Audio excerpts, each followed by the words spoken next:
one goes to the guy in a blue t-shirt.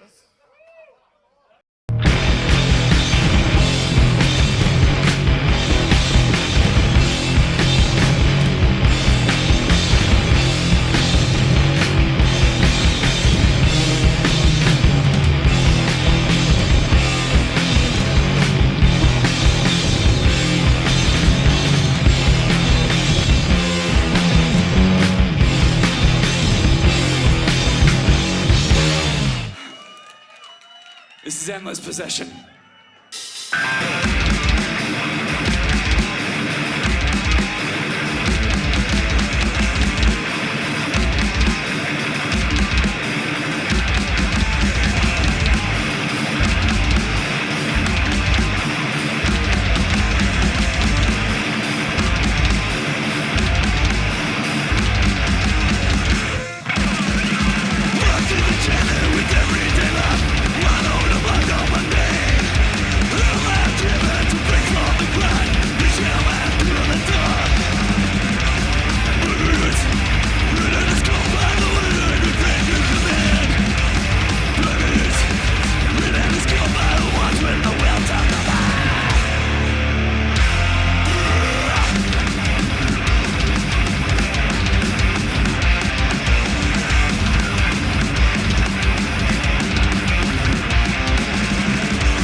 Much.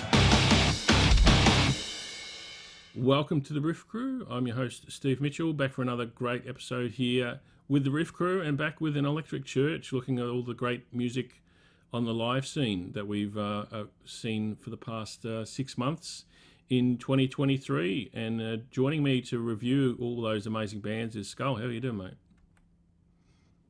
Greetings, ladies and gentlemen in Cyberland. As you know, this is Skull broadcasting from the past, present, and future in the Chamber of the Cosmos. Here with my good friend Steve Oz from Ozland. I'm in on again, off again DC bomb rock band Black Manta. Been in the scene for 35 years. I know people from all over the scene. Also, I worked at the Smithsonian for 20 years and have incorporated my love and passion for history with my love and passion for music. As usual, really excited to be here. And I wanted to start the show off by saying I do have some interesting and exciting news. Um, everyone people out there, every about 5 years or so, Black Manta resurfaces from the depths and plays out every once in a while. And so it turns out that there's a benefit show for one of the guys in the scene that's not doing too well. And so we were invited to do a show at the same place where the Doomfest takes place every year in Maryland at Cafe 611. So we'll be doing that at the end of the month. See where that takes us. You never know. One thing at a time. You know, everyone has their own lives and are doing their own things, and so that's why that happens. But looks like Black Manta will playing a gig here. So if anybody's local, come check us out, support the scene. Danny Kenyon, who's part of the scene, he was in a band called Life Beyond and 1,000 Vision Mist, and he was also in Destroy, I believe. I don't think he was on the albums, but he was with them towards the very end. So he's been in the scene for over 30 years. So we're there to support him, and so come out and support the scene, support Black Manta, and yeah, just wanted to share that. Out of hibernation. Out of hibernation, man. I mean, that's when you came to the Doomfest. That was about 5 or 6 years ago. We opened up. I mean, for like a personal thrill, was to open up for Captain Beyond. We can talk about that some other time, but that, as far as I'm concerned, was probably the greatest Doomfest so far. I mean, it was Captain Beyond on Friday night and Bang on Saturday night, and the Skull, which is a Trouble, on Sunday night. So that was an incredible Doomfest to be a part of, and I'm really honored to be a part of that. So, but yeah, I will. Welcome back, my friends, to the show that never ends. That's right. This is Electric Church. We haven't done one in a long time. There's a lot to talk about. I've seen a lot of bands as usual. Everyone knows that I've been trying to, in YouTube, post-COVID, checking off my bucket list, trying to see as many bands as I can. A lot of bucket list bands this year, just like last year, just the Stones and Santana and Sir Paul McCartney, and so a lot of bucket list bands this year. So I figured I'll just get started, and what better way to start the year off than seeing Rush, or what a band similar to Rush cover band. It was the first band I saw of the year, called the Rush Experience. Played at my new favorite club, the Tally Ho. Of course, everybody out there in Cyberland,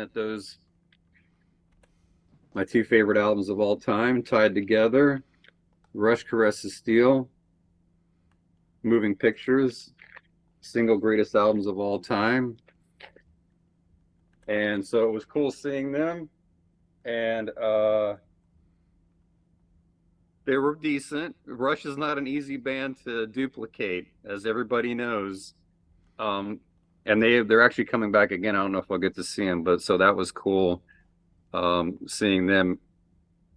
I played a couple of deep cuts. I mean, they played a bunch of deep cuts. For all the Astromancers and Rush fanatics out there, they played Beneath the Wheels from Grace Under Pressure, last song on side 2. And so that was pretty wild. But yeah, it was seeing anything, they're not playing anymore that we know of, maybe sometime in the near future. So it was cool to start the year off strong with just going out to see cool music like the Rush Experience at the Tally Ho. What about you? What was your first show of the year? My first show of the year was a road trip, because I went to Adelaide to check out the Churches of Steel Festival, and I was there last year as well. And the big draw card was, of course, Matt Mora, former singer of Mortal Sin. He was playing with Hidden Intent, and so that was enough to go. Yeah, I should take the trip again this year. You want to give me a little history on who that is? Matt Mora. Yeah. Wait, the singer of Mortal Sin, lead singer of Mortal Sin, of course. Oh wow. Yeah, Okay. Yep. Was he solo? No, he was playing with a thrash metal band called Hidden Intent from Adelaide. So Okay. I think he was over there for some sort of cycling event, and he sort of hit up the boys, said let's do a show, and so they put on a set. So I decided to head over. So I left at like 6 o'clock on the Friday night, drove until 2 a.m. in the morning to get there. Plenty of Red Bulls along the way to keep me awake, or else I wouldn't have made it. And then it was 12 or 13 bands on the bill. It was a stacked bill. The last band to play was a band called Almost Human, which was a local Adelaide band that hadn't played for about 10 years. Very much in the vein of Ozzy Osbourne and that 80s, Oh wow. sort of, I guess, what would you call it, arena rock type style of music. Hard rock. Yeah. Yeah. Heavy metal. Yeah, just that classic heavy metal sound. Diabolic Rights played, featuring famous drummer here, Matt Skitsis. He's in a few bands at the moment, Diabolic Rights being one. Catalano came down from Queensland. They're a great sleaze rock band, I guess you'd call them. It's the first time I've seen them. And I enjoyed Skyhammer, who, I guess, power metal, local power metal band there. But the band who had had the award for the best band name on the bill was Nakatomi Plaza. Which is what? Nakatomi Plaza. Nakatomi Plaza. Okay. From don't you remember Die Hard? Oh, okay, Yeah. okay, I got you. So yeah, but it was funny because Matt and Hidden Intent were the second last band on the bill, and by that time I was just completely exhausted because it was a hot day and 12 bands, and it's like, was it really worth the trip? Was it really worth driving overnight to see? And they were only had to get through about half the first song, and it was like, my eyes were lit up, as if I was on LSD, and the dilating pupils and everything, and it was just awesome. And it's probably still the best set I've seen this year. Oh wow. Yeah. So so amazing show. So the genres, they really mix up the genres at this festival. It was like thrash and hard rock and heavy metal and power metal. Yeah, it's everything from hard rock to all different styles of metal. And the nice thing about this festival is there's sort of like a festival circuit in Australia, and so you sort of see the same bands playing festivals, sort of to draw draw the crowds. Whereas this one, there are bands that you perhaps aren't familiar with, and so you get to be introduced to new music, which is great. And so it's a little That's hidden, cool. I'm hidden gonna gem. check out Hidden Intent because I didn't know that he was still. I didn't know that he had moved on. I heard that they broke up, but I didn't know that he had moved on to another band. So that's cool. Oh, this was just a one-off. So this is Total one-off. Yeah, it was a one-off. They played Mortal Sin songs. It was a Mortal Sin set. Yeah. Wow. Yep. Okay, that was worth it, man. Jeez. Yeah, it was. Yeah. Okay, impressive. I'm jealous now. That's awesome. Were you able to film it? Of course. Ah. So we'll have that hopefully on the channel soon. Oh, I can't wait to see that. All right, so moving on for me, like I said, a lot of huge bucket list things, and still in January, at the Black Cat, I just happened to look, me and my friend went from the Purple Narwhal record store, and I was like, am I seeing what I think I'm seeing? It said there was a local punk band from the late 90s called the Goons, which is a little too late for me. Not really my thing. Whatever. But the opening acts, it said the FUs and HR, and I was like, these bands are opening for the Goons, and I was like, the FUs. Now, for the viewers out there, and if you don't know, the FUs during the early '80s, there was the hardcore punk explosion. DC, New York, LA, Boston, every place had their own little, community. And like I said, Boston was no different. FUs was they were integral in the scene. This is a pretty famous comp. You see it says this is Boston, not LA. And they're on here. FU's material is actually pretty hard to find. They're amazing. John Sachs is the singer. You see Gangrene and the Freeze and Jerry's Kids. I just was blown away. Me and my friend went, and I ran into John Sachs. He's the singer of the band, and because they start off as the FUs, all those bands kind of, what happens is they all started to learn their instruments and get better, and then the whole Metallica thing and thrash happened, and then crossover happened with DRI. So all these bands started to like evolve into like a crossover sound, and they became a band that's arguably like heavily influential band in my circle of friends, the Straw Dogs. As you can see, this album was borrowed from WIRU, my old radio station where I DJ'd. You can see it right there, the call sign, WIRU. But this highly recommended, incredible, 10 plus, off the charts, amazing crossover band. And the thing is like John Sachs sings. He really sings. Obviously, his last name, I don't know if that's his real name or not, but it's Boston Red Sox, so it's a goof on that. But they played a bunch of FU stuff, but they did play Young Fast Iranians, which is like they covered their own song and kind of like made it like kind of a crossover thrash type song. If you ever heard of these guys, Steve? No, I haven't. Well, now you have some homework. This is incredible. 86, so around the time of like the whole like, crossover stuff with DRI and Age of Quarrel with the Cro-Mags. So highly recommended. I was listening to this when I was a teenager. My friends turned me on to this. Hillel is familiar with this band and this album. And so I talked to him a little bit after the show. I told him what the band meant to me and all that. And then I told him that, maybe we can do an interview with him sometime. He said he'd love to do it. And he said that the Goons invited them to play. But he's like, this is my first time in DC. He never even played DC before. They've been around for 40 years or whatever. So that was really cool. That was a real surprise. But another real surprise was HR, which is, as you know, is HR from Bad Brains. So I'd never seen him. I didn't know what to expect. I know that he is older. I know that he's had some health issues, but unfortunately, I never had a chance to see him.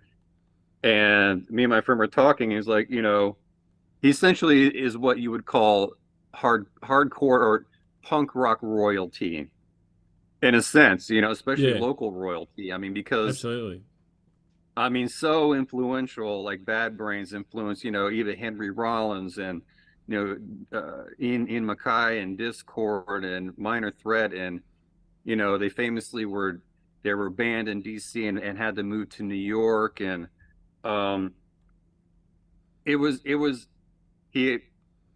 they first started, they had to kind of coax him on stage, and he finally got on stage, and he wasn't the same HR that you expect. I'm just glad I got to see the man perform and play. These are, once again, like if you live in the DC area, I mean, these are quintessential albums in your collection. You have to have these. This is such a incredible album, so ahead of its time, so experimental. I mean, they're just amazing players. I mean, it's almost like some jazz in here in Eye Against Eye. I mean, talk about breaking the mold. I mean, these guys, um, once again, another one of these albums that everyone in my circle of friends, everyone like worships Eye Against Eye. And I think they actually played a song off this, but I couldn't really like I couldn't figure out what it was. She's Calling You, maybe? I can't remember. But anyway, I just felt happy to be there, to be, especially to see the FUs, which was a massive bucket list thing, and HR as well. He wasn't like up to his usual self, but he is older and has had some health issues, and I feel blessed to have been able to see him at all. So that I think that might be it for January. What about you? What was your next one? My next show was not too far from style of music, I guess, we've been talking about. It was because it was Cockney Rejects, a bit of punk, I guess, a bit more oi rather than hardcore. But they came out in February, I think it was, and played a handful of shows, supported by Marching Orders, who are a local punk band here who have quite a bit of a following over in Europe. But Cockney Rejects, it was incredible because I think the Gegas brothers are like in their 60s, but they were just so energetic for like over an hour. It was amazing, and I guess it's because they're their a boxing background or boxing influence, and there were a lot of boxers in the crowd because there was a bit of a scuffle during the show, and one of the guys got black eye because there was a disagreement in the pit, I think. Old school skinheads there. Yeah, well, I don't know if they were Nazi skinheads, but there were plenty of skinheads. Yeah, absolutely, and boxers. Like, yeah, there were guys there that because I was talking to the security who sort of was able to get things sorted before anything sort of flared up, and yeah, he said, yeah, I didn't really have to do much because most of the people in the pit were like boxers and they could take care of themselves. So, but it was just an enjoyable show, just in terms of the energy from them. Like the oi punk's not really my kind of thing, but it was nice to see that, and they definitely, are still going strong, even in the 60s. Sure, man. Here's the $1 million question: did you film it? If I saw it, there's a fair chance I filmed it. I can't wait to see that either, man. That's awesome. Maybe we can get those guys on, on the show and interview them too. Yeah. After that, is that for that it for that one, That's Steve? it. Yeah, that's it for Cockney Rejects. Who All have you right, got next? I'll move on to the next one here, and another bucket list band. This band like came through town. There was a famous club here called Jack's, and basically when metal was on life support back in the 90s, that's where all the bands played at Jack's from the 90s into the 2000s. This fucking band must have played there every single year. And I just kept missing them, and I was like, I'm not missing them this time. And so I finally got to see Wishbone Ash.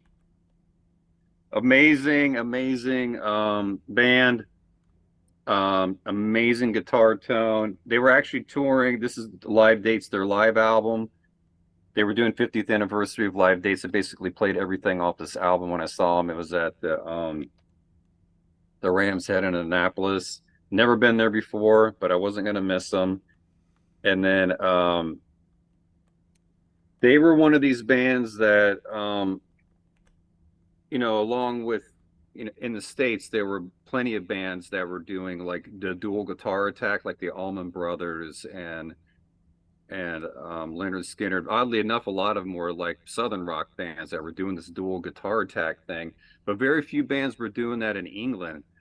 But Wishbone Ash was one of the first ones, and apparently influenced a young Glenn Tipton.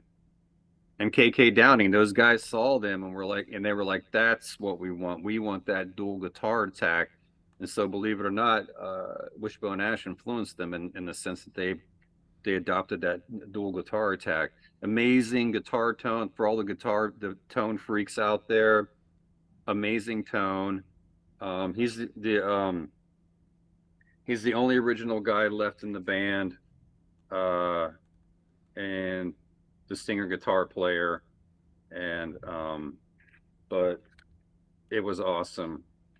Highly recommend. Of course, like all these bands we're talking about, if you ever get a chance to see any of these guys, you have to take your chance now, man. It's like this, Andy Powell. I was trying to remember his name, and he's famous for playing a Flying V guy. So who knows who he influenced? He was a Flying V guy, Orange and Marshall, Flying V guy. Totally awesome. Highly recommended. And that's it for that one. Okay, my next one, it was actually two shows by the same band, and that was Sigh from Japan. They actually announced a one-off show in Melbourne.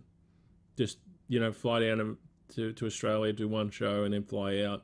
Wow. It was sold out in a minute, so they booked a second show. So I went to both the Friday and the Saturday show, just in a small club here in Melbourne.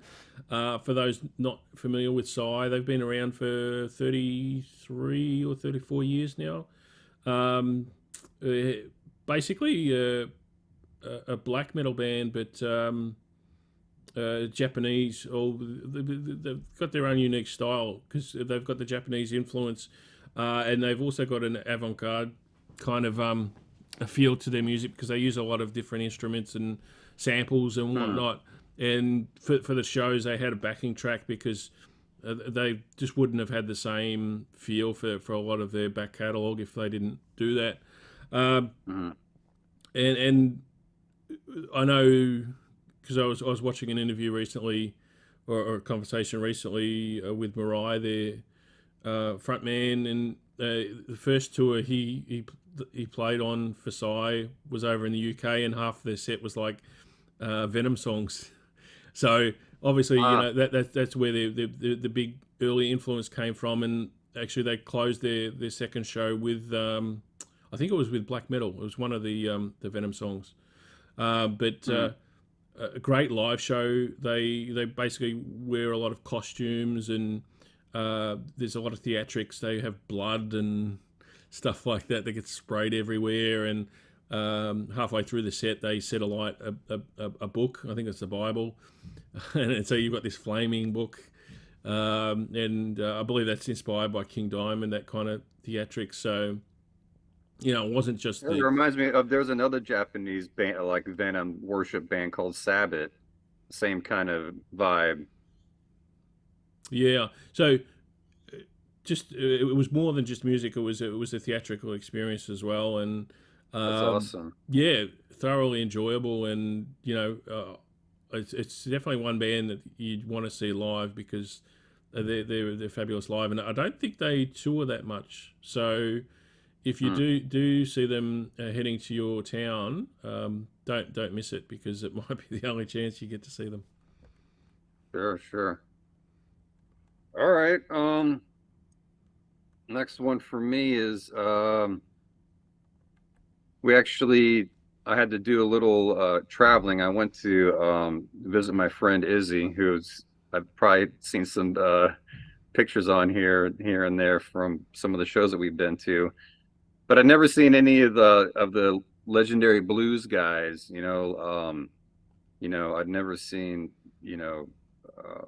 I mean, like Howlin' Wolf, John Lee Hooker. Yeah, well, those guys Muddy are long Waters. gone, but like I never got a chance to see BB King, and I never got a chance to see any of those guys, so I was like, there's one guy left, Buddy Guy. He's like the original guy, like one of the last originals. And I was like, otherwise, if I don't see him, I'm never going to be able just like I keep talking about being like a rock and roll disciple and the Brotherhood of Orpheus, to kind of just kind of schooling yourself on like the history and like of music and how it evolved and where it started. And I was like, it's really important to see at least one of these guys. And so I got to see him. He was like 85 or 6, and he was like standing up for like 2 hours, and he would play his song, and he was like, does this does this sound familiar? And then he'd start playing dun, dun, dun, dun, and then he'll play like a Jimi Hendrix song. And he's like, yep, Jimi Hendrix was influenced by me too. And then he'd start playing a Cream song, and he's like, yeah, all these young cats were really, into my licks, and they were cool guys and all this stuff. And he'd play behind his head and with his teeth, and he would tell all kinds of like stories of like when he was a kid and how he got into the blues. And it was more of like it was like a blues, like an education, like you were going being educated, man. You were being schooled on the blues. So it was really cool to see him, and I'm glad I went. Like I said, I highly recommend if anybody out there to see. I mean, he's the last of the last, man. After him, I don't think there's anybody left, and he can still walk around on stage and still do it. Towards the end, he got, I don't know if he was on a wireless or not, but he actually walked into the audience. He was walking around and playing his guitar, and then his guitar tone was really heavy, man. For like an older cat, I couldn't believe how heavy his guitar tone was, like how fat it was and fuzzy and distorted it was. But then when he went into the audience, it was like someone had like tripped over like his core or whatever. Everyone was just touching his guitar, and it was just like all this crazy feedback. And he was like walking through the audience, and people. And anyway, man, it was crazy. It was like being at Electric Church. That's what it was like. It was like being at a fucking electric church. Because it was like people were freaking out, and he was preaching the gospel of rock and roll and blues, man. That's what he did. That's what it's all about. So that's what I have to say about that one. Cool. Well, my next one was certainly different to that, and that was a double bill of Sacred Reich and Vio-lence. So Far From the Blues, and this show is mired in a bit of I guess concerns or unfortunate incidents or incident because Sean Killian, of course, singer of Vio-lence, rocked up, did sound check, everything was good. But between soundcheck and Doors, he came down with food poisoning, and he was actually he had to see a doctor, and I think he was close to being hospitalised. Like it was really really bad.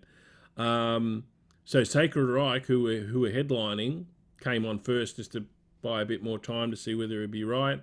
And to be honest, I haven't been deep into Sacred Reich's back catalogue in the past, but I really enjoyed this set. I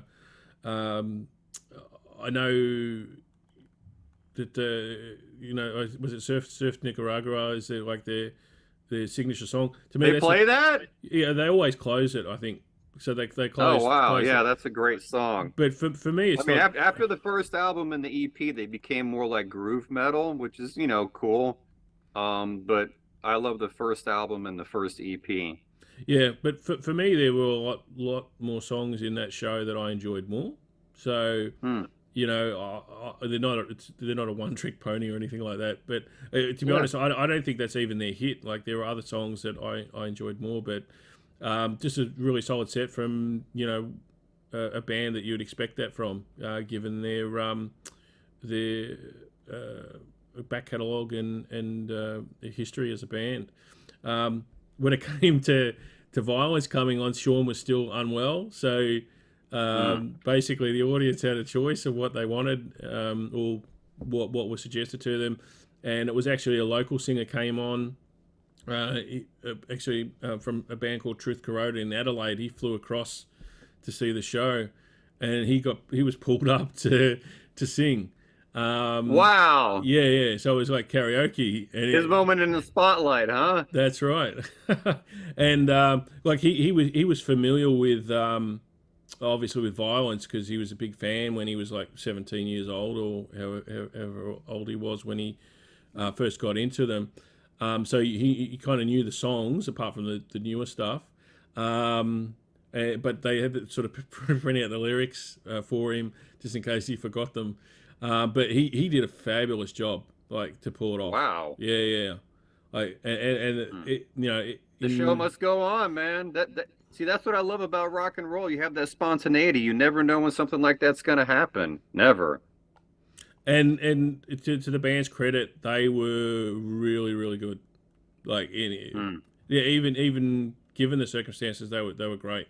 So it was just an unfortunate incident where, the singer, came down ill on the, eve of the show, I guess. So is that guy in a band now? Yeah, he's in Truth Corroded, a band called Truth Corroded. I think they're kind of on hiatus at the moment, but they put out a number of albums. There's actually a Truth Corroded show on the channel, on the Riff Crew channel. Wow. Well, that's very cool. Next one for me was huge. Oh, actually, there was a. I'll mention this in short, but actually went to go see Bruce Campbell. He comes to town every once in a while just to do like a speaking tour. Yeah. You know Bruce Campbell? Oh, of course, mate. All right, from the Evil Dead series, hilarious.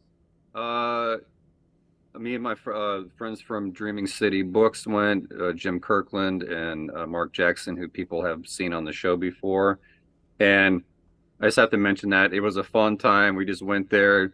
It was like they did like a pop culture quiz, and whoever won went on stage and whatever. I just have to mention that because Bruce Campbell's fucking awesome, and I got to see him. But after that, massive bucket list thing. I've been wanting to see this guy forever. When I was a kid, people said I kind of looked like him a little bit. I had like that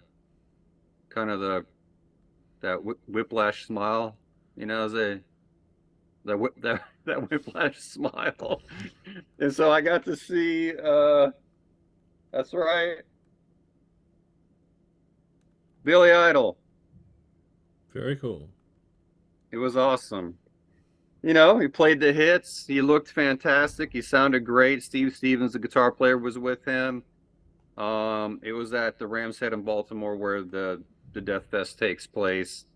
And so how big was the crowd roughly? He did. Huh? How big was the crowd roughly? Or how big's the venue? How big is that venue? 700-800, something like that. So it's a fairly intimate venue. Yeah.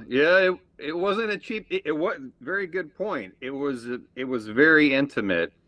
When the Atlantis, which is the new old 930 club, which is next to the new 930 club, and they got a bunch of big names to play this small venue that's like has the same size as the old 930 club. He was one of them. So if you had to sign up for this, and I think it's only like 200 or 300 people, but we're still talking maybe about 700-800 people at the Rams Head. So it was very intimate. It was very cool. He was only like 15-20 feet away from me. And he played some amazing stuff, of course, but like almost everything off this album for all, I know it's not metal, but everyone knows that like I'm an 80s kid, so I grew up on all kinds of different stuff, but Rebel Yell, Eyes Without a Face. He ended with Blue Highway, which that was a mind blower. I was like, he's not going to play it, but he fucking played it. Flesh for Fantasy. But he did play 100 Punk's Rule, which is a Gen X song.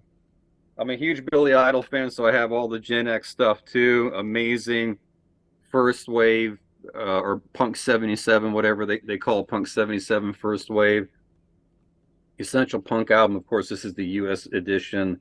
The UK edition has slightly different song lists, but they played 100 Punks Rule, which is, it's not even on here. It was a single, but it was just fucking awesome. And that was like another huge bucket list thing for me. So Sounds I think great. that's it for that one. Cool. So the next show I Pass saw, it on to you. yeah, the next show I saw was actually the night after the Sacred Reich Vio-lence show, and that was at a venue called Stogold. And it was funny because I think it was a public holiday here in Melbourne the following day, and there were two really cool local events, you know, like 5-6 bands, and I had to pick one, so this was the one that I went to, and it was headlined by a band called Crowned Kings, a hardcore band. They'd broken up a few years earlier, so this was sort of like the comeback show with the new singer, and they were great. But it was more the other bands on the bill that I was there for.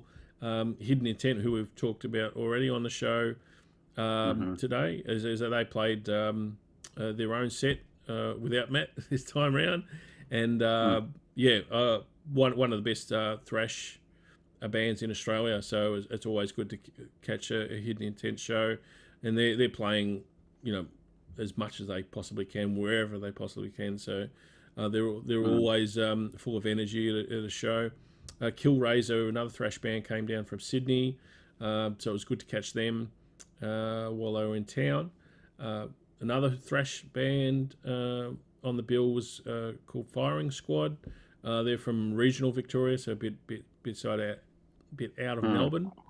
A relatively young band. I don't think they've got a full length release out yet, but they've got some really good tracks. Got a bit of a Chromax vibe to some of their songs as well. And the last band on the bill was a band called Demon Head, which is more your classical metal sound. And so it was just a really fabulous night out, catching, you know, some great Aussie bands. What festival was that? That was just a local show, so it wasn't a festival or anything. It's just a 5-band bill. Oh, okay. So. Awesome.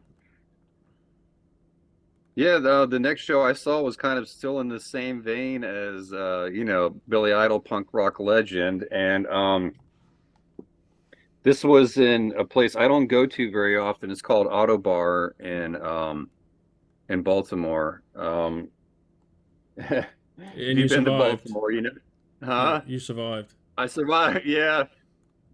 See, the Ram's Head in Baltimore is like in downtown Baltimore, and then further out you get, the sketchier it gets. But the Auto Bar is okay. They've been gentrifying it a bit, and I wasn't sure if I was going to go. And then I was supposed to go with my friend Will from Purple Narwhal. He's the guy that I go to all my punk shows with. He was at the Billy Idol show, and he had bailed at the last minute. And I was like, you know what? I'm gonna fucking go, because this band, it was another one of his hugely influential bands, G.B.H, one of the original D-Beat bands, along with Discharge. I love these guys. Probably one of my favorite albums of all time, City Baby Attacked by Rats. And in fact, it was the 40th anniversary tour of City Baby Attacked by Rats. They played most of the songs on the album, and City Baby's Revenge had been halted because of COVID, and so they came back to do the tour.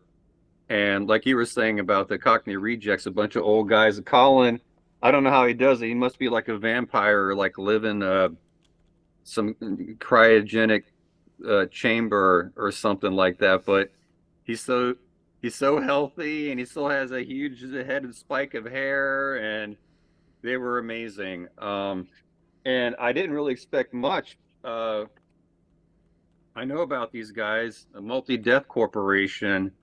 These guys have been around for a million years. This is a super, super famous 7-inch from the early 70s. I think I think they're from California. I'm not 100% certain on that. But if you look at this image, what does that look like to you? What band? Who do you think this influenced? Looks a bit Motorhead-ish, does it? Well, just think of like the multi-death corporation and a skull with like the tank tracks and all. Anyway, I'll give it away. That's right. Napalm Death. Oh. Now, I don't know that for 100%, but when you look at the imagery and you look at Scum and it's got the multi-death corporation, it's got the same kind of vibe. Anyway, they were really great. They were old as shit, and but they were still really good, man. So I'd never seen them before. That was very cool. And of course, the G.B.H. doing City Baby Attacked by Rats 40th anniversary. That was huge. And one of these days, we might be able to get Colin on the show. So that could be really cool. Yeah, they're actually coming So, out in November, I think, to Australia. okay. So I All might be right. able Well, to back to catch them as well. So the next show on my list was a band by the name of Earthless. If you're not familiar with their music, is they basically get up and they just jam. So, or at least that was the case when they hit Melbourne.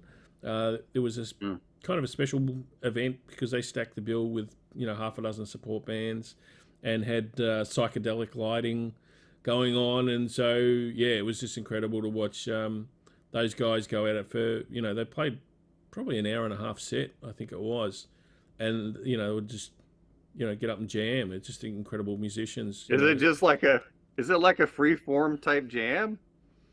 Pretty much, yeah. I'm Huh. not familiar with their music, but yeah, they basically just got up and jammed, and obviously it Awesome. takes a lot of talent to be able to do that. Oh Um, yeah. Oh yeah. and for that length of time as well. But it was a great show all round because, as I said, they stacked the bill. The promoters stacked the bill, and of those that were on the supports, probably the standout was a band called Motherslug, one of the solid doom metal bands here in Melbourne. Very much a blues-based doom metal. I guess you get your different flavors, Mm. and they just knocked out a solid set. And I know the Earthless guys were impressed with them as well. So that was a really lovely night. I think it was a good crowd. Maybe 600 people at the Corner Hotel. Well, yeah, I'm taking a bit of a left turn here with this next band. Another huge bucket list thing for me. I did want to say that I'd actually seen G.B.H. before. I saw them in the early 90s at the old 930 Club, but of course I couldn't pass up the 40th anniversary of City Baby Attacked by Rats. Um, but this next one is, some people might recognize this band. Sisters of Mercy. Now being an 80s kid, I grew up with all kinds of different music. MTV kid, you get exposed to all kinds of different stuff. So I got into, goth rock and that kind of stuff and, metal, and kind of stuck with me. And I'd always wanted to see these guys. I have this album on vinyl, but these CDs actually came with like amazing bonus tracks that were B-sides to the singles and stuff. But the only original member left is Andrew Eldritch, and he kind of looks like Nosferatu with the bald head, and he's like, you're right, he's like he's prowling the stage, and he looks like the Walking Dead. And I don't know if is this part of his presence or what, or if he was totally fucked up out of his skull, or what. But he was like, sometimes he was like mumbling into the microphone, and I mean, he was like the audience was completely captivated, but it was more like a seance than like a concert. Like he was like casting spells over everybody. The backup band was incredible. There was lots of backing vocals, and everybody was awesome. I mean, it was still a great show, but it was like he was definitely in his own world. But it was the first time that they had toured at the U.S. in like 15, almost 20 years or something like that. It was a really, really big deal. So I went with Mark Jackson, my friend Mark Jackson, and that was awesome. Glad I was able to see them and check them off my list. Cool. Well, the next band on my list is I actually saw them twice in April, and so I'm just going to roll it together. And that is a band that we're both familiar with, and that's Jack Harlon and the Dead Crows. And I think it may be the only times I've seen them this year as well. I saw them, I think, 7 times last year, so I haven't seen them a lot or as often this year. Oh. But yeah, the first one was I think they were doing a single launch because they've got a new album out of, I guess, obscure covers, and they've given it their own sort of psychedelic spin on it. So that was at the Tote Hotel. Great set. To be honest, I prefer their original stuff rather than the covers, but they did slip one of the covers in. And the other show I saw them was a 420 show on a Thursday night. I'm not sure if you celebrate 420 or not, Skull. But everybody celebrates 420, man, whether they know it or not. So it was a relatively small crowd, but that was actually quite an enjoyable show because Jack Harlon were headlining, but there was also Astro Fuzz, who very, very closely sounding to Electric Wizard, except they've last year they incorporated a keyboard player, and so they've actually got like an organ sound to their music, so it's kind of got that church organ with Electric Wizard sound now. But the band that probably stole the show was the first time I've seen them was a band called Bong Cleaner, and obviously all their songs were about weed, and it was always hilarious how they introduced the songs. Like, this song is about when you have seeds and they don't sprout and you don't get any plants to grow and stuff like that. So it was just very funny. Enjoyable. So I hope to catch another Bong Cleaner show in the near future.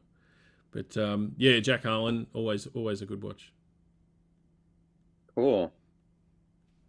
There's another one. I'd actually seen these guys before. I think I've seen them twice now at the Death Fest, but I've never seen them like at a real show, because at the Death Fest you only get like 40 minutes, depending on what slot you are, 40 minutes to an hour.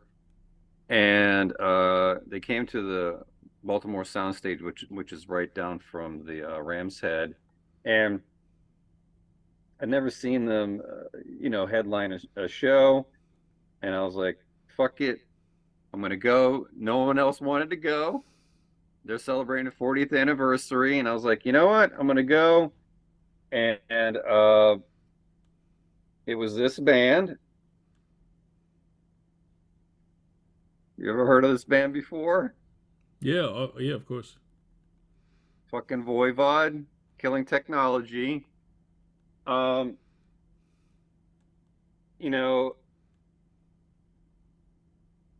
It was fucking awesome. There was nobody there. It was a Saturday night. I couldn't believe it. There's only like 100 and 150 people there, maybe tops. I walk up, I pay, it was $30. I walk right in. The show started at like 9 o'clock and was over by 10:30. And it was cool, I guess. They just released like a greatest hits album. So I guess I was like, because I realized like, man, they're basically playing one song from every album, which is what they kind of did. And I didn't realize that they were actually touring for this greatest hits album that they had just released. So they basically played a song from every album. This is my friend Eric. I talk about occasionally. This is one of his favorite bands. He's also a fellow Canadian. Um, and they started off with Killing Technology, and that was a fucking mind blower, man. I mean, there was a lot of young kids there that were into the newer stuff. But you know, they played stuff off of War and Pain, and they played off of Dimension Hatros, and this is also another one of my personal favorite albums, Nothing Face, and I think that I can't remember which one they played. Pre-Ignition. They were playing really deep cuts. They were playing all kinds of deep cuts. And it was cool. Snake was talking about he, you know, because it's just him and Away now, like original guys, and he's like, "Yep," he's like, "Yeah, Away in the back here. He's the one that's been keeping it going all these years now. So everyone give a good hand to Away in the back." And I remember telling my dad one time I was 16 years old, "Dad, I'm going to quit school and I'm going to become a rock singer." And his dad was like, "I didn't know you could sing." And he's like, "Well, I can't. I can't sing, but I'm going to learn how to sing and I'm going to be a rock singer." And he's like, "If you do, get the fuck out of the house." And he's like, "See you later, Pops." And so he basically got kicked out of his house, started a band with Voivod, came this massive success. I mean, the Voivod arguably is one of the biggest, you know, metal bands from Canada. And they had different levels of success on major labels, etc. They even opened up for Rush, believe it or not, in the early 90s. Other fellow Canadians. So it was really cool seeing them together. They sounded fantastic. And when Snake rejoined the band, this is going on 20 years now. There's a Voivod when Jason Newsted joined the band. That was a huge buzz. And I personally love that album. That's actually one of my favorite Voivod albums. And they played a song off that.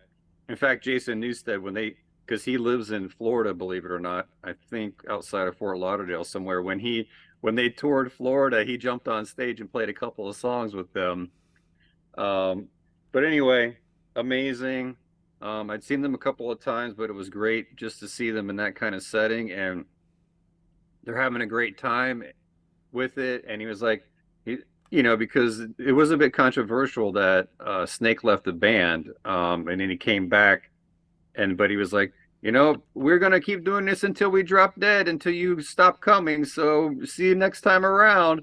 He didn't care that there was 10 people there, 100 people, or a million people. They played their hearts out. They were amazing, highly recommended. Cool. Well, the next event I saw was another road trip up to Canberra. The second time I've been up there for an event called Sunburn Festival, and it was a 2-day doom metal festival, or you could say doom metal summit if you like.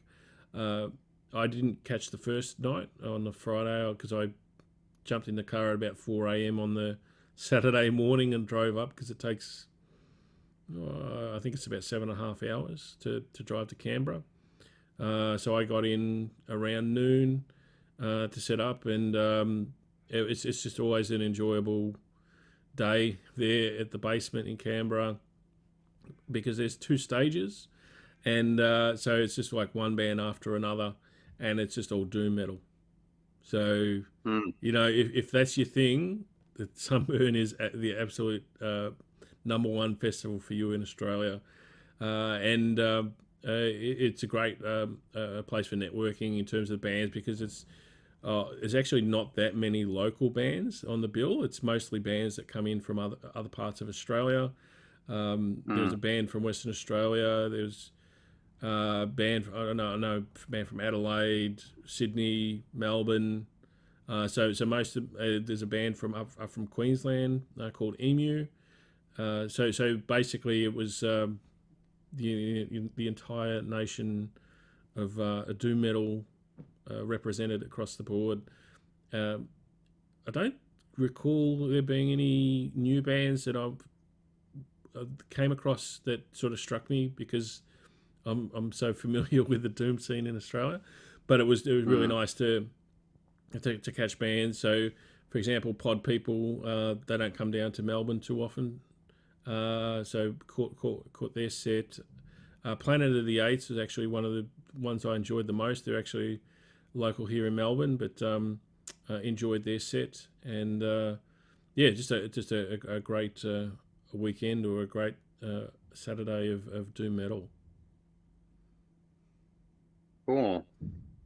Let's see here. Oh, well, this is a big one. Well, I'd actually seen this band in '89.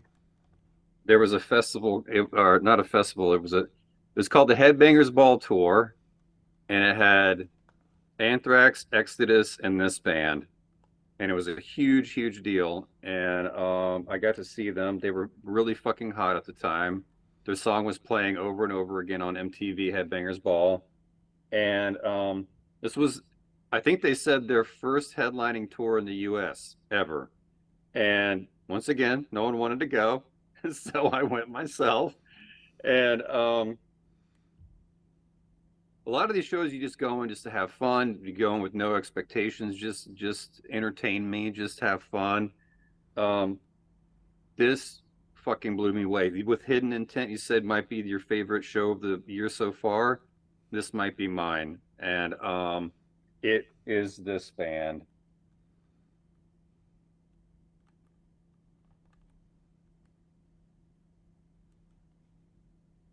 You read it?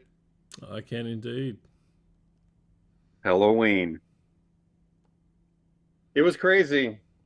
I was like, it's it's not all the original guys. It's most of the original guys with 3 singers. 3. Kai Hansen, the original. Kai Hansen, just for all the viewers out there, is the original singer. He's on the Walls of Jericho. And then he wanted to focus on the guitar, and they brought in this young guy. I think he might have been 18 at the time, Michael Kiske. And he's on this album. These 2 albums. Keeper of the Seven Keys Part 1, Keeper of the Seven Keys Part 2. And then after Kiske left the band, they got a new guy. I can't remember his name now. But I didn't know he was very entertaining. He was awesome too. They switch off songs, and then they would do like duets together, and I was like, oh, they're probably they're gonna let Kai Hansen sing like 1 or 2 songs. He must have sang like 4 or 5 songs. Reptile, Ride the Sky, How Many Tears, Metal Invaders. It was incredible, man. I was blown away. They were so tight and so good. And their vocals, amazing. Kai Hansen's vocals, I was like, I never understood. Michael Kiske is an amazing singer, but I never understood why. It's like they should have just stuck with Kai Hansen's vocals. That being said, they were still amazing. They played. The one song I wanted them to play was Helloween, which is off this. It's off Keeper of the Seven Keys Part 1. But they played this song, Keeper of the Seven Keys, which is like, geez, like a 15-minute opus. And they played the entire the track. So that was mind-blowing. The bass player had a bass that was in the shape of a pumpkin. Pumpkins that's their fucking thing, or pumpkins. The drum riser was in the shape of a pumpkin. Towards the end of the song set, when the encore was I Want Out, they threw out a bunch of like these gigantic like blow up like pumpkin balls, and people were bouncing pumpkin balls. It was a giant party, man. It was a fucking metal party. Great time. Highly recommended if they come into town. Even if you have to pay for it, you should go see it, Steve. Yeah, I'd be up for a Halloween show if they could come to town. I was stunned. Like I said, yours is Hidden Intent right now. So far for this year, the Helloween show, blew me away, man. Stunned me. I couldn't believe how good it was. Um, so that's it for that one. Cool. Well, my next show was again just another local show involving a band from interstate called Rollerball. They're rockers who have been around a good 25 years or more, maybe 30 years, and not quite. I would quite call them stoner rock. It's more just your hard rock, like your pub rock, hard rock. Mm. And they don't play too many Who are shows. they again? They're called Rollerball. Rollerball. Yeah, Okay. so I think it's the same spelling as the James Bond movie. Right. And yeah, so they're well known just for their hard rocking shows. Oh, and you mean Thunderball? I think there was was it Thunderball? Oh Not yeah, there Rollerball. was a sci-fi movie called Rollerball. Maybe that's what I was thinking of. Yeah, Yeah. yeah, yeah, yeah. So yeah, so just Sorry, I couldn't let that go. I'm a huge James Bond fan. Go ahead. mixed up the films. So yeah, they don't play too often. They may have even come out of hiatus for this this show for the tour that they did this year, because I can't recall them playing the last 5 years or so. So it was good to catch them, but they were kind of upstaged a bit by the supports, to be honest, because I mentioned Planet of the Apes. They played at Sunburn Festival. They also supported Rollerball, but probably the band that stole the show that night was Duneeater, who opened the show. They don't play too often because I think their band members are all spread out in different parts of the state, so they don't actually get together too often. So it's the first time I've caught them since 2019, and if I was going to say the top 5 sets I've seen this year, that may be in the top 5. That Duneeater set, they just absolutely Who is nailed it? Duneeater. Duneeater. Yep. So it's straight up stoner rock. Their singer sounds a hell of a lot like John Garcia. So yeah. So if you're like a Caius freak, then you might dig their stuff. Cool. I'm down. I can dig. This is going to take a huge left turn here, but this is one of those bands that, once again, just like Buddy Guy, there's like some of these historical bands that have been around forever, historically very important to the psychedelic scene, the Haight-Ashbury scene, the West Coast psych scene, the evolution of music and psychedelia. And this is a band that I mercilessly like made fun of when I was a metalhead back in the late 80s, early 90s. Fucking hated this band. But you get older, you start to put the pieces of the puzzle together. And I remember listening to their songs on the radio. Or at least, one or two of them.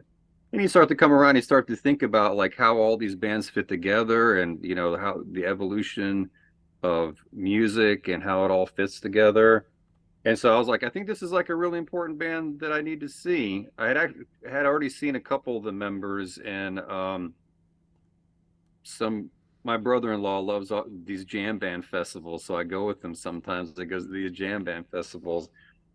But this is kind of supposedly the last hurrah, and it's this band. I don't know if you can make it out. This is the Grateful Dead live album. It's called Live Dead. Really fucking awesome album cover. And music is pretty jangly. There was a lot of freaky hippies out there, old school hippies. I didn't even have a ticket, man. I made a sign and I showed up and I was like, I need a ticket, because I didn't, that these people follow the band around. They go from venue to venue, and a lot. And I guess because it's the last hurrah, I mean, it was at Jiffy Lube where King Parrot's going to be playing with Pantera, and it was fucking sold out, and I was walking around, there's I won't go into it too much, but there there is a subculture or a whatever you want to call it of these people that they follow them around. That's not them, but there's another subculture that follows them around that they don't have any money or anything, and they're bums, and they walk around like, I need a miracle. I need a miracle bums, which I didn't need a miracle means I need a ticket. And these tickets were like $100 or 100. They were not fucking cheap, man. For a bunch of fucking hippies, this was it. This was an expensive show. It was more expensive than Paul McCartney and the Stones. This fucking show. But anyway, there was a bunch of these hippie, deadheads waiting to get into the show. I didn't have a ticket. I walked around. It was a miracle I got one, but I did get one. So you're one of these miracle bums too, are you? But no, Miracle Bums went in for free. I actually had money. What happened was I had my sign, and the Miracle Bum, some girl walked up. He's like, "Oh, you're looking for a ticket?" And he's like, "Yeah, I need a ticket." And she's like, "Well, I'm hoping to get $100 for it." And he's like, "Oh, whoa, whoa! I don't have any money. I just want a ticket." And he was like, she's like, "Oh, okay." And he's like, "You might want to ask the guy with the sign. Maybe he has money." So she came over to me. I was like, "I'll buy your ticket." And she was like, "No, I don't have any money. I just want a fucking ticket. I'm in need of miracle bum, man. I need a miracle." "What time is it?" "It's 4:20. It's always 4:20, man." Anyway, they're fun to make fun of, but it was a good time. And it was a beautiful day out, and the music was perfect. I mean, the day was perfect, and it was cool just chilling out and listening to it. John Mayer, famous guitar player, has been in the band for a while now. My favorite part is a thing called Drums in Space. It's like a 20-minute like drum, solo, and that was my favorite part of the show. But anyway, I went for the historical importance of it, just to see something. Also, these guys played at fucking Woodstock. It's a huge deal. And there's like a few of the original guys left in the band, which is still cool. And it was a cool vibe, man. Peace, love, and, peace, pot, microdot. Peace, love, and harmony. It was cool. It was cool. Did you score any acid tabs? No, I had to drive home, man, but it was everywhere. I got high just sitting there. I got high just sitting and watching the band play. Oh man. Cool. Well, definitely taking a bit of a turn with my next gig. A gentleman we interviewed not too long ago, and that was Tim Ripper Owens.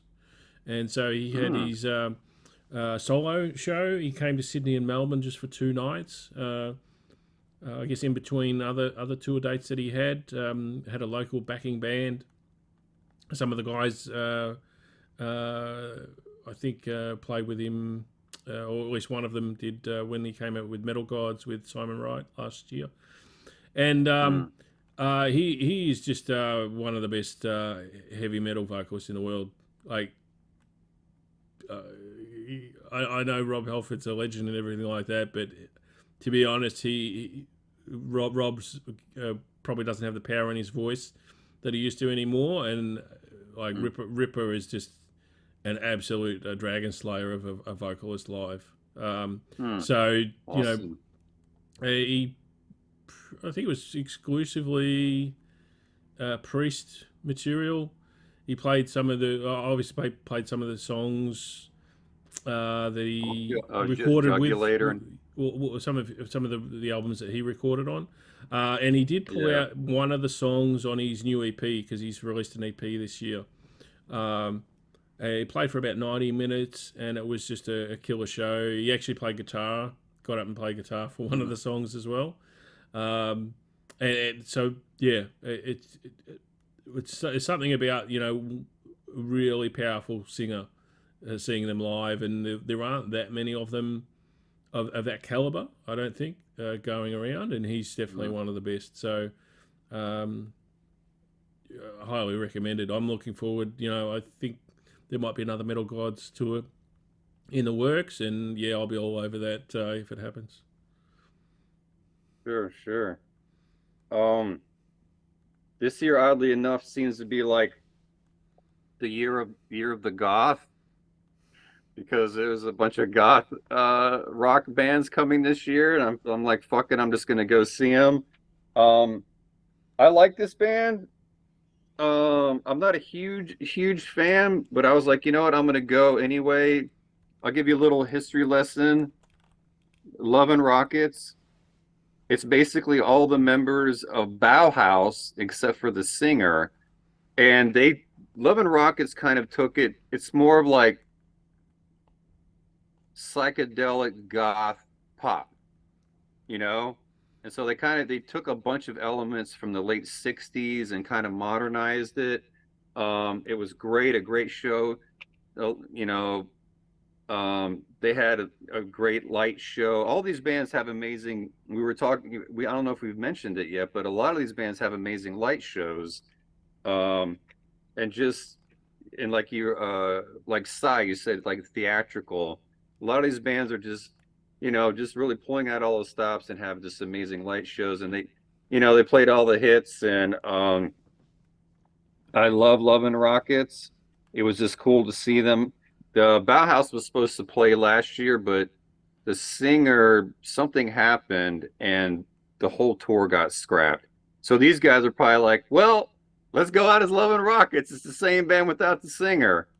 So it was cool seeing them. Oh, that was at the Fillmore, and the Silver Spring Fillmore, that I've been going to more frequently these days. And so that's just one of the many goth shows that I've seen so far this year. Well, I'm going to stay on the theme of goth because there's a band that I saw in April or May, and definitely of that goth vibe, and that's a band called Unto Others, I believe, out of Portland, Oregon. And I wasn't all that familiar with their back catalogue prior to the tour, but they would be in the top 3 bands that I've seen this year, I'd say. They blew me away. Relatively young guys. They played a good 80-minute set, like it was a really long set, and it was all killer, no filler. Like they are just really good songwriters. They Wow. Of that that goth vibe, kind of like the Typo Negative, maybe just a bit heavier. So catchy tunes, riffs and hooks, the whole set through. It's really hard to pick. What was the best song of the set, because there's just so many that you could pick, because they don't have like a signature song. They just have a lot of really, really good songs. And when they came back for their encore, they pulled out a couple of covers. They played Pet Cemetery, which is I guess a staple for a lot of bands to cover, and Helloween by the Misfits. I guess a couple of crowd pleasers just to close things out. But I'm really excited to see them again, because they just blew me away. Well, I love Peter Steele and Typo, Carnivore. So if they have that vibe, I definitely will check them out. I don't think I've ever heard of them before, but I definitely will remember that name and I'll check them out. Yeah, I can't remember their previous name, because they had to change their names because of there was another band that had the same name, so they changed it to Unto Others.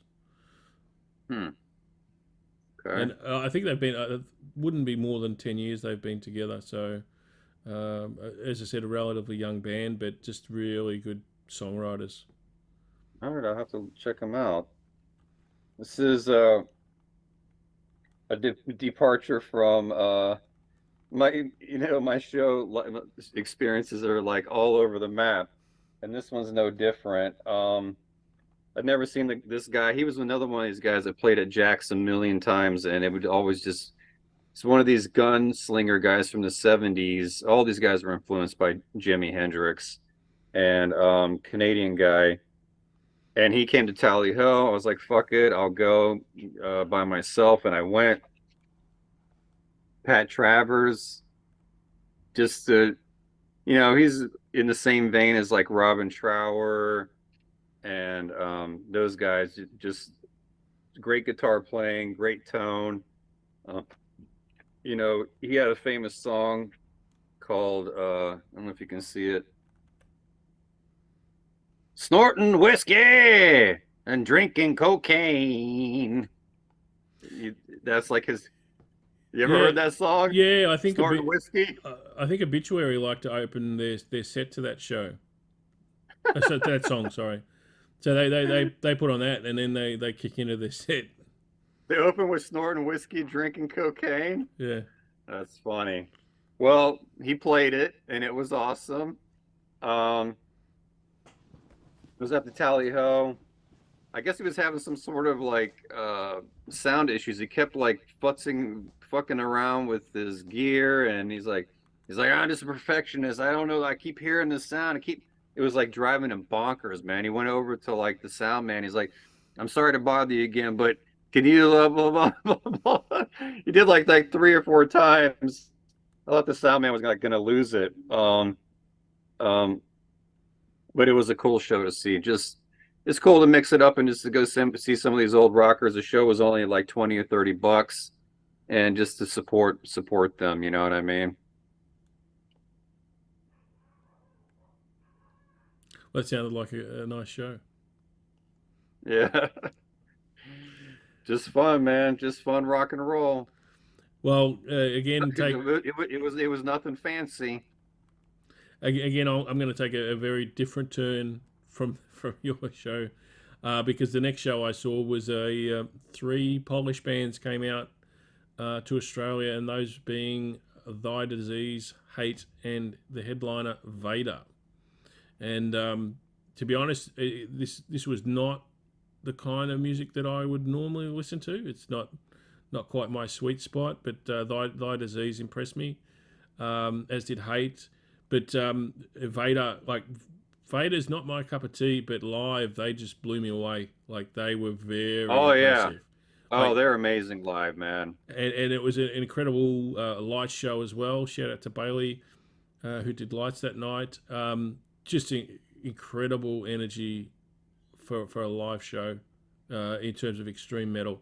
As I said, not my cup of tea, not the kind of music that I would normally listen to, but just it's something that just kept you transfixed, that you just wanted to watch the whole show, because it was just such a powerful performance, and the lighting was just done perfectly, because it was kind of dark, and it had like that 80s. If you watch those old Venom shows from the 80s, it kind of had that vibe to it. So yeah, just a great show. It's awesome. So who was the opener for Vader? Thy Disease and Hate. Okay. This is a huge bucket list for me. So one of those bands I was hugely into as a kid, and never got to see him back in the day. And I was like, so one of these bands where some people just can't get along. I was like, he's never going to get back with his band. So I was like, this is another Tally Ho show. I was like, fuck it, I'm just going to go. And it is, well, it says Dokken, but it's not Dokken. It's George Lynch. I didn't play the guitar, couldn't afford one, but I love guitar players. And he, along with Warren DeMartini from Rat, of course, Eddie Van Halen, Alex Lifeson from Rush, but some of the metal guys like Warren DeMartini from Rat and Matthias Jabs from Scorpions. I really loved George Lynch's guitar playing. A lot of people don't know that he was actually about the same age as Eddie Van Halen, and he was doing all of that stuff that Eddie was doing, but he was unknown at the time. And so whenever he would do the stuff, it was like, oh, he's ripping off Eddie. But he was like, He's like, no, I was doing all that shit at the same time. It's just that nobody knew who I was. That kind of stuff does happen. But anyway, I worship this fucking album. The first two Dokken albums are incredible. The one after that kind of lost me under lock and key. Unfortunately, they played like five Dokken songs, and a few of them were off their under lock and key. Whatever. But they did play When Heaven Comes Down, and that was awesome off this album. And he played Mr. Scary, which is like that's like a 10-minute, his 10-minute signature guitar solo. So that was a huge deal. I can scratch that off my list. I'll go see him again, for 20 or 30 bucks at the Tally Ho. They were great. The singer was fantastic. They're coming out with a new album, and singer was fucking awesome. Really awesome. You're talking about Ripper, powerful voice, completely unknown guy. The drummer told a funny story about how, like, he knew they're all from LA or whatever. And he's like, when I was a kid, we all fucking worshiped Dokken and George Lynch and all this stuff. And we were at a show and something crazy happened and they were trying to arrest the entire band. And George Lynch this was the drummer. All of a sudden, like halfway through the set, he starts telling the story. Like the band stops. And he's like, yeah, and I look in the back seat of the guitar of the police car, and George Lynch is sitting there, and he's looking at me, and he's like, "Let me out." And he's like, it's George Lynch. I'm 16 years old. He's saying, "Let me out of the car." The cops are busy, not paying attention. I open up the back, the back door, and George Lynch hops out and runs away.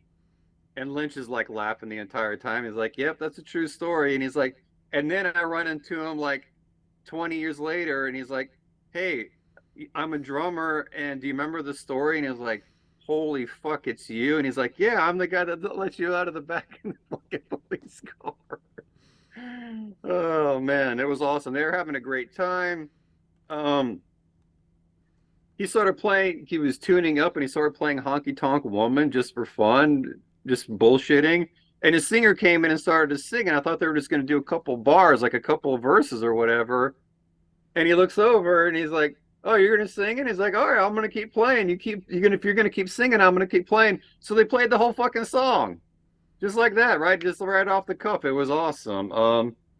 Sounds like they're having a great time. That's what it's all about, having fun, and the audience had a great time.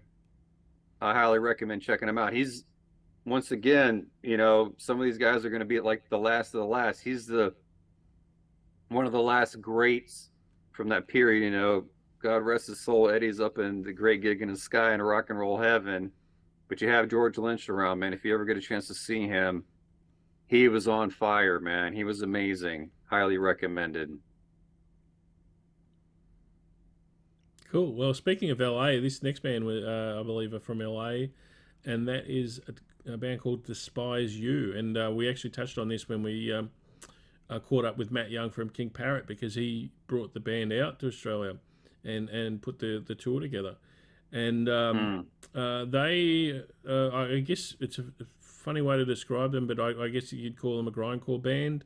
Very, very much their own unique style and their own unique energy. And as you would expect, the support bands on the bill were also grindcore bands. So each of the supports played for 25 or 30 minutes, thumping out their grind, and then Despise You came on, and obviously this is very much an underground band, and it has an underground following, and the crowd was probably the rowdiest crowd I've seen this year. So yeah, they were there to mosh, they were there to slam dance, and really enjoyed the set. And so I was happy being the senior citizen that I am now, just to stand back and to watch the shenanigans unravel or unfold in front of me.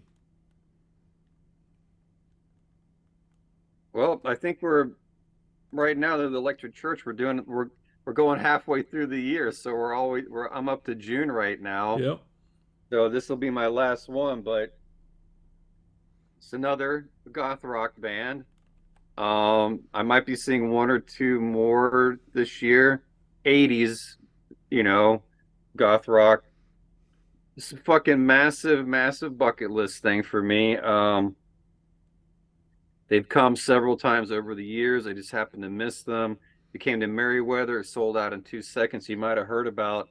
It was a huge deal. The singer of the band wanted to keep the price down, so he was like, tickets can't be more than $30. And so Ticketmaster was like, God, what are they? Some fucking insane bullshit they're calling it. Not price gouging is what really what it was, but I can't remember some stupid term that they came up with. And he was fucking livid because they were like, you buy your $30 ticket, and it's normally for Ticketmaster, the fees are a percentage of the price of the ticket. I don't know if you know that or not. Okay. Yeah. They were tacking on $30 convenience fees on top of a $30 ticket. And he went nuts. He's like, I'm going to sue you. And so they're like, oh, sorry, we didn't know. We're not evil, really. Anyway, it sold out in 2 seconds. I didn't think I was going to get to go to it, but I was like, fuck it, I'm going anyway. The sold out show is not going to stop me. It's not going to stop Skull. I'm fucking going anyway. Turns out one of my friends just happened to have an extra ticket anyway, so I got to go see The Cure, which was a huge, huge deal for me. This is one of my favorite. This is my favorite Cure album, and probably one of my favorite albums from the 80s. Huge, huge deal. They played some new stuff. They played for 3 hours, like a Wow. 30-song set list. It was mind-blowing. Did they have an intermission, or did they just go straight through? Like 15 minutes, like a 15-minute intermission. But the thing is like it sounds like a long time, but it was one of those things where like you were wanting more. Like if you're a big fan and fucking amazing songs, amazing songwriting. The fans were going crazy. They were really into it. He was super, super appreciative. They played a lot of stuff off this album. It was it was awesome, man. And I was like, when they were playing stuff, I was like, I don't know this song. And he's like, oh, this is a new song from our. I was like, wow, that song was fucking awesome. Because honestly, I have kind of stopped, you know, Since my 2000? rule Yeah. I don't really follow too much after 2000. I do here and there, get an album here or there. But it was good. I might have to check it out. Anyway, I was super, super shocked. If you're even remotely interested in The Cure at all, this might be their last hurrah. I mean, they're getting older. All these fucking guys are getting older, but he still sounded amazing. And the band was tight as shit. It was just a really heavy, very ethereal experience, man. The only way that The Cure could do it. I mean, some of those songs are like 10, 12 minutes long, like these just like shoegazing goth jams. But anyway, that's my halfway point for the year. Got a lot of more shows coming up. We'll discuss that when you're done about the shows coming up. But god damn, that definitely The Cure and the Helloween so far are tied for experiences so far for the year. But so, what do you got on deck? So I've got two more shows to talk about for June. The first is an event called Fuzzfest. It's essentially an annual local show that's put on every year by Andy Simpson from Full Tone Generator, and usually features 7 or 8 stoner rock bands or similar styles of music.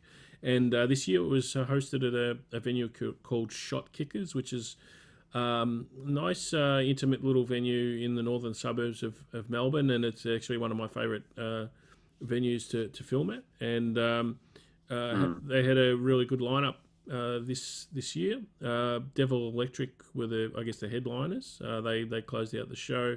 Of course, Full Tone Generator played on the bill. Another hard rock band called The Strip, which hopefully will be getting a show out relatively soon. Played, but for me the standout, and for a lot of others, is a band called My Left Boot, and they are just I guess, how would you describe their sound? It's sort of stoner rock / classic rock, and strong vocalist in I wouldn't say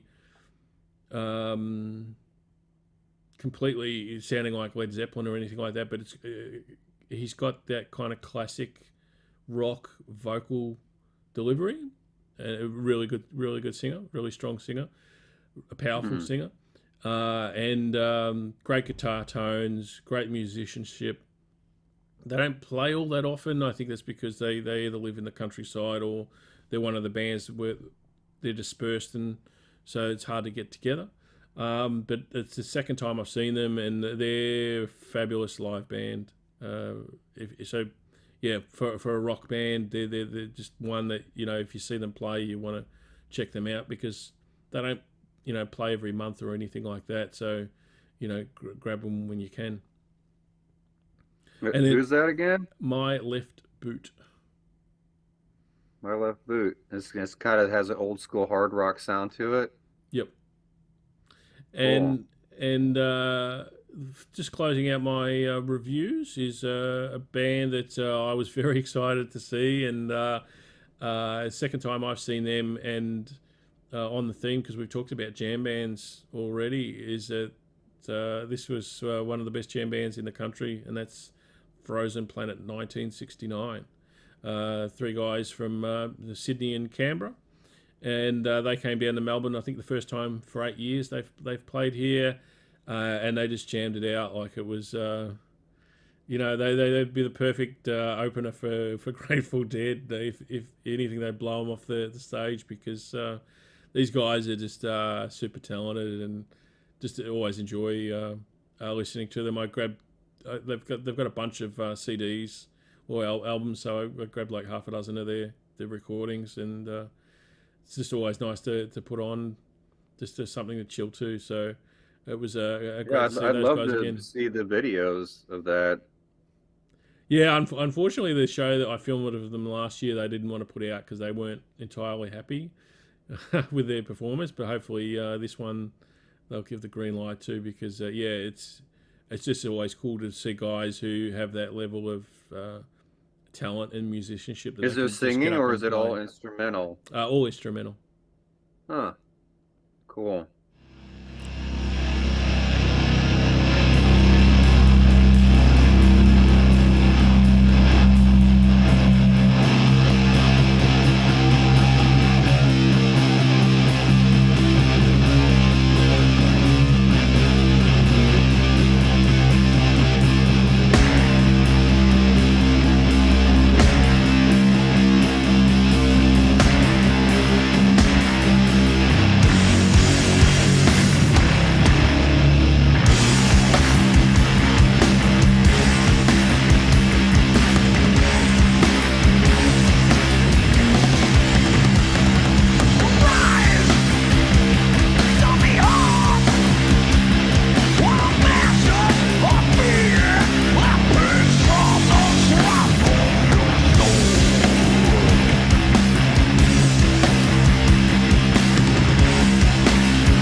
But coming up is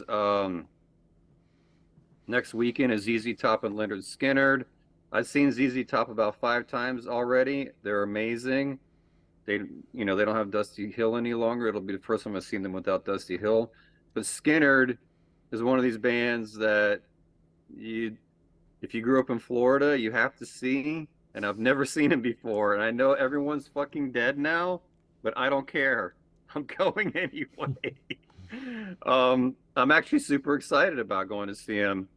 It doesn't matter because Ricky Medlock from Blackfoot he's the main guy in the band now, and a lot of people don't know this, but he actually was in Leonard Skinner. He left before they recorded their first album and started Blackfoot, but they actually did record an album that got shelved. So he officially is one of the original members of Leonard Skinner. So I'm super excited to see them. After that is Mr. Bungle. That's at the Ram's Head. Al Bouchard, Imagine Us. We had him on as a guest. I'm going to go see that show at Tally Ho. That's September 9th. I'm super excited about that. The Mission is the Mission UK, another goth rock show coming up. I'm not sure if I'm going to go to that. My friend might want to go, so I might go with him. But the Mission is actually a couple of the guys from Sisters of Mercy. They couldn't get along, and so they split and started their own band. And so I might be going to see the Mission. DRI and the Cro-Mags. That's a big deal. I haven't seen and that's at Cafe 611. I haven't seen the Cro-Mags since 1989 or 1989 or 90. So yeah. So I guess pretty that's Harley's lineup. Huh? When you say Cro-Mags, that's Harley's lineup. I assume it's not one of John Joseph's manifestations. Well, officially, the Cro-Mags is Harley's band now. I think John Joseph has to say something like John Joseph's Cro-Mags. I think Harley actually did win the suit. So okay. Yep. So it's Harley's Cro-Mags for sure. Super excited. I've been wanting to see them since they dropped that album in 2020. What the fuck? What's that fucking album called now? I can't remember. The Beginning or something? Does that sound right? In the Beginning? The Beginning. In the Beginning, is it? Yeah. Really fantastic album. The production or the mastering or something is wonky. But like I told Steve, if you turn the treble all the way up and the bass all the way down, it sounds awesome. And then Godflesh is coming. Yep, so I found that. Yep. In the Beginning? There you go. Yep. In the Beginning. Godflesh is coming. That's coming. I'm pretty sure that's coming to the Ram's Head. Pantera and King Parrot at Jiffy Lube Live. Our friend Matt Young we just had interviewed here. I'm actually gonna go to that show. Hopefully I'll get backstage passes for that. Go meet everyone and give Phil a hard time. And just for fun. And after that, thinking maybe Peter Gabriel, not so sure about that. And then after that, Tangerine Dream is playing the same night as Black Manta, so I might have to bail on the Black Manta show to go see Tangerine Dream. That's the 20th, September 29th. I actually was looking forward to that. Another band that has no original members. None, not one. But it's one of those things where like the main guy in the band now was in the band 20 years ago, so blah, blah, blah, blah, blah. One of those kinds of things. Mm-hmm. And then Martin Barr, guitar player from Jethro Tull, is coming. Thinking about going to see that. I just saw Jethro Tull last night, but that's for a different Electric Church show. And then Agent Orange coming to the Auto Bar. Huge deal for me. West Coast skate punk. It's another one of those seminal albums that like influenced me when I was a kid, a young guy. Looking forward to that. Another one coming up is The Darkness. Huge Darkness fan. It's the 20th anniversary of Permission to Land. Do you know The Darkness? I am. I'm surprised you're familiar with them because I was thinking that's after 2000. Huh? I was surprised Oh, you know them because it's good after point. 2000. They fucking blew my mind, man. Like I said, some of these bands they just capture you, man. You know, they just blow you away. Apparently they're doing it in its entirety. Um, Super psyched about seeing that show. Once again, not everyone might go. Fuck them. I'll go myself. And then this is way off in the distance, but I'm gonna keep mentioning it until it happens. I'm gonna go see fucking Kiss. It's one of these bands. Kept missing them, and I was like, this is it. I'm not missing them this time. So once again, I might have to go myself. That's way off in December, but that's it for me. That's all the bands that I'm looking into right now. Yeah, and also just What do you got on your plate? well, just before I jump to Australian shows, Damnation AD are playing in Philadelphia on I think it's the Friday the 28th of October at a church. I can't remember. I think it's the First Uniting Church or something like that. And then the following night they've got a show in Boston, but I don't think the details have been announced yet. So those guys haven't played, I think, for 5 years. A bit like Black Manta. They're coming out of hibernation for a few shows. Sure. But on the Aussie side of things, just looking at things on the Aussie front, we've got some tours coming up. Rose Tattoo are on tour. Awesome. I actually hit up their manager to see if I could film the shows, and I got the polite decline, but he said maybe we'll hook up in the future. But they're playing. Are you gonna go anyway? I might. It just depends what I've got on. Because Yeah. You should go to that. You need to go for me because I want to go. You have to. This is a partnership, man. You have to go for me. Well, it just depends whether it's at that or another show I'll go to. So I got because you. Okay. I think they're playing 2 shows in Melbourne at the very beginning of September, and I think one clashes with a Bellacore show with Mammoth Throne, and the other clashes with a punk show which features Marching Orders and Bastard Squad and a whole lot of others. So it'll just come down to which shows I decide to go to. Yeah. Also, early. Yeah, fuck those bands, man. You have to go see Rose Tattoo. Do it. I might do it because it's funny because normally when bands come out, they play at rock venues, whereas these guys play in old school pubs. Like the venues that I have never been to. Who? Rose Tattoo. They don't play rock They're venues. They're playing in pubs. In pubs. They're playing in pubs. Pubs. Yeah. That's old Come school. on, man, you have to go now. Yeah. What kind of Australian are you? You're not going to go see Rose Tattoo in a pub and drink some Fosters? Well, it'll come, as I said, it'll come down to who else is on that night. So, all right. Early September, we've got some tours coming up. TSOL are heading back out. They were out here in 2019. So they're doing a run Look at down this. the East Coast. I put my hand over there, and all I have to do is just pull this out, man. This is the Chamber of the Cosmos. It's like magic. I literally talk about Rose Tattoo, and it just came right. I put my hand out, and it just came out of nowhere, right into my hand, Like magic. just like that. Motherfucking magic. Cool. So apart from TSOL, we've got Napalm Death coming out with Wormrot. Wormrot were one of the best bands I've seen, one of the most powerful bands I've seen in the last 5 years. So they're incredible. Unfortunately, I have to work that weekend, so I'm not going to see them. And the Melbourne show for Napalm Death and Wormrot is already sold out. That's 1,000 people. So if you snooze, you'll lose. The same weekend, again, I don't know that I'll see them. Stalker are out from New Zealand.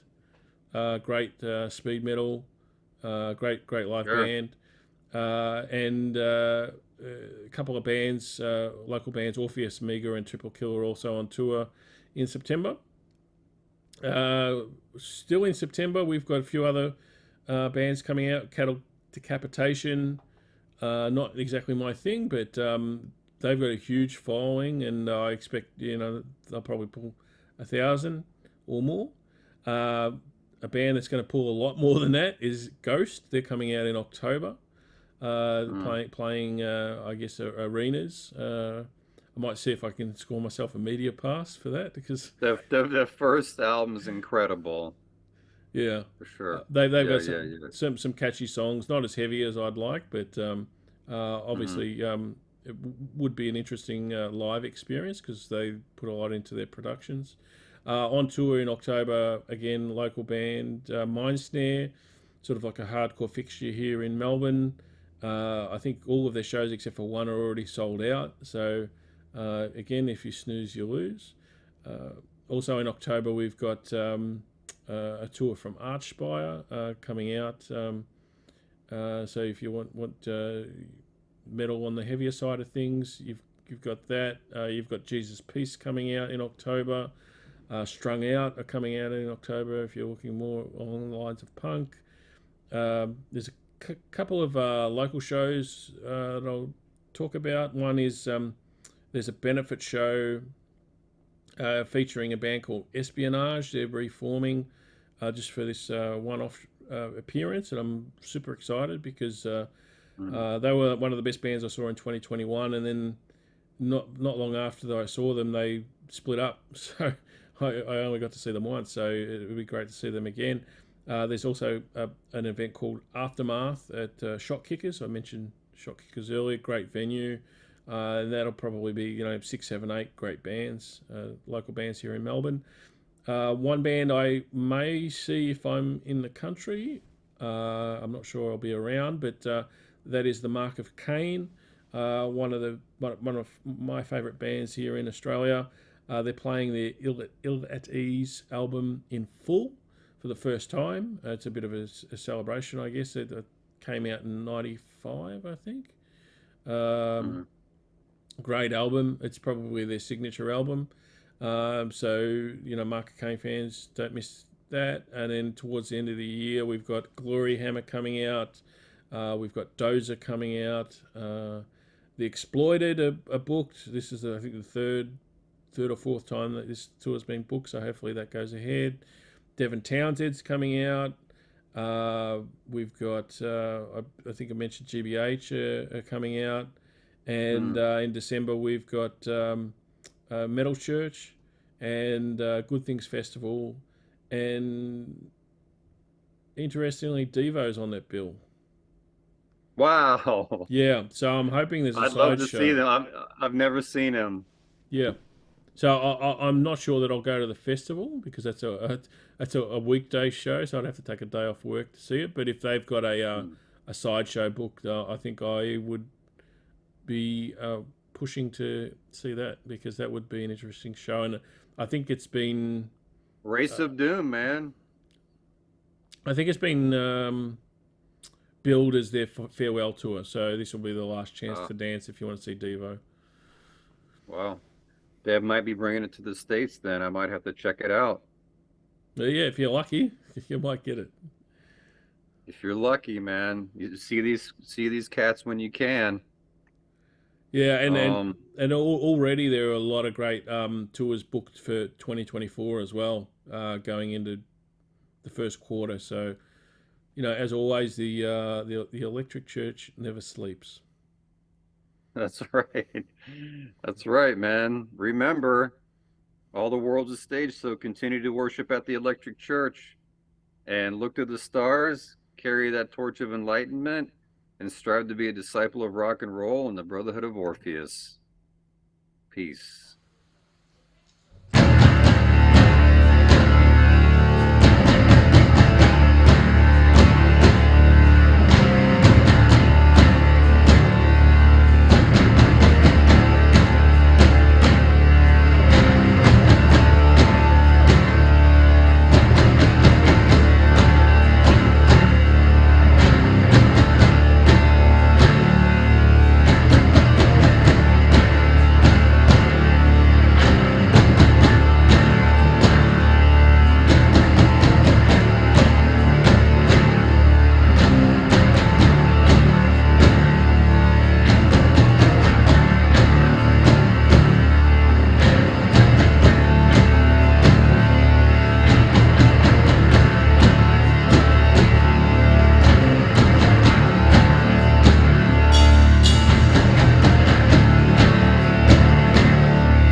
lights, kissing their skin.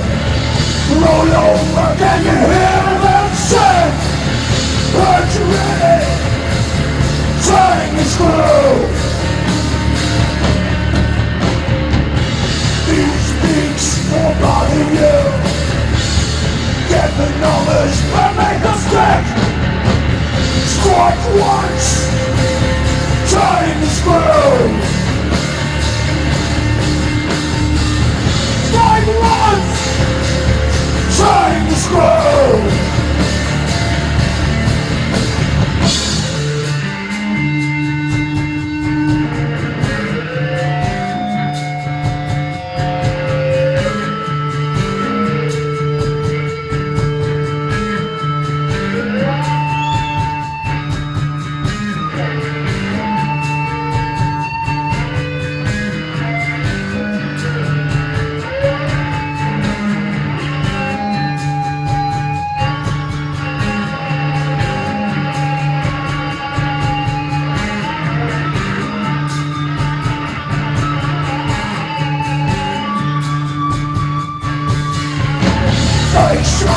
Don't give me that shit. This business ain't never quit. Move over, turning the screw. This alibi's watertight. Give a wing tight, another bite. Strike once, turning the screw.